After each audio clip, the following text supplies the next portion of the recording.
Directional control valves are used to stop, start, route, and divert fluid streams without affecting the pressure level or the flow rate of the system.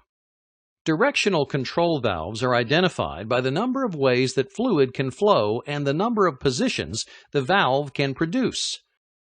A way refers to the number of active porting connections, called ports. This valve has 3 ports, so it is a 3-way valve. The term position refers to the number of discrete operating positions of the internal valve element. For this spool valve, one position allows fluid to flow from the inlet to port A, and a second position allows fluid to flow from the inlet to port B. Therefore, this is a 2-position valve. This spool valve has 2 ports and 2 positions. The first position allows fluid to flow freely. The second position blocks both ports. Even though both ports aren't physically blocked, the lack of fluid entering the pressure port also prevents fluid from exiting outlet port A.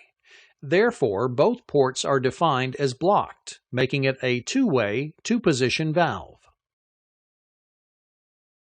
To simplify fluid system drawings and schematics, all valves can be represented graphically. Boxes, sometimes called envelopes, are used to indicate the number of valve positions. Since this is a 2-position valve, its graphic representation has 2 adjacent boxes. Continuous lines are used to indicate fluid flow between ports. For complex valves, the ports may also be labeled. The input port is typically labeled P for pressure. Outlet ports are typically given alpha characters starting with A. Other times, the letter stands for the destination of the fluid. For instance, the letter T would indicate a port that is connected to a tank. This is a fairly simple valve, so port labels are not required. A solid arrow indicates the direction of liquid flow. The first position of this valve allows fluid to flow from the pressure port to port A, so an arrow is drawn in the first box to indicate fluid flow.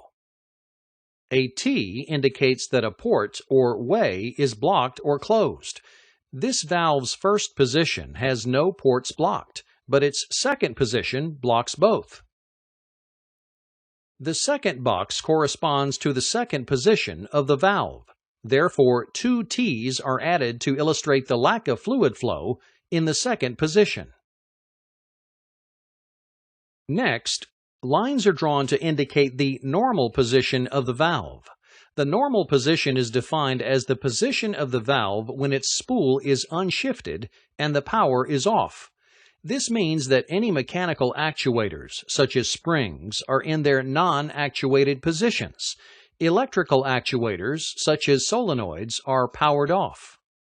The normal position can sometimes be referred to as the unshifted, de-energized, or unactuated position. In this case, position 1 is the normal position. Therefore, the lines to indicate the normal position are drawn in the first box. On a hydraulic schematic, the lines that indicate the normal position will be connected to other devices in the system. Valves that do not have mechanical or electrical actuators do not have a normal position because they must be manually moved. When shifted, they remain in that state until manually shifted to another position. The terms normally opened and normally closed are used to describe the condition of a valve when it is in the normal position. For this valve, the normal position is position 1, which allows unrestricted fluid flow through the open ports. Therefore, this valve is a normally opened valve. Additionally, this valve is a spring return valve, meaning that after it is actuated, a spring returns the spool to the normal position. A spring symbol is placed next to the block representing the normal position. Actuators used to change valve positions can be mechanical, pneumatic pilot, or electric solenoid. To complete the diagram, the primary actuator symbol is placed on the other end of the graphic symbol. In this case, the actuator is a push button. Mechanical actuators change valve positions with springs, push buttons, plungers, levers, and cam rollers. Pneumatic pilots change valve position with a pressured air signal. Electric solenoids that change valve positions by directly moving the valve element are called direct solenoids. Electric solenoids that open small pilot valves and allow pressurized air to move the valve element are called solenoid-controlled pilot operators. Here is a similar valve to the one previously shown. It has 2 ports and 2 positions, so it is also a two-way, two-position valve. To illustrate the differences with this valve, let's build its graphic symbol. It is a two-position valve, so the graphic symbol will have 2 adjacent boxes. This valve also has 2 ports. However, in the normal non-actuated position, both ports are blocked. Therefore, it is a normally closed valve. When the valve is actuated, fluid is allowed to flow from the pressure port to port A. A spring returns the valve to its normally closed position, and a push button actuates it to the open position. Therefore, this valve is a two-way, two-position, normally closed, spring return, push button operated valve. While it is similar to the previous example, the differences in the normal position make it a distinctly different valve. The most important applications in fluid power for three-way valves are for directional control. Here we have a typical three-way valve with 2 operating positions.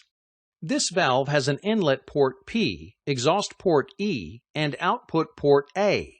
In its normal position, inlet port P is blocked and outlet port A is connected to exhaust port E. The second position allows fluid to flow from the pressure port P to outlet port A and blocks exhaust port E. The valve is also spring return and push button operated. Here is another three-way, two-position valve. This valve also has an inlet port P, exhaust port E, and output port A, but they are in a different configuration.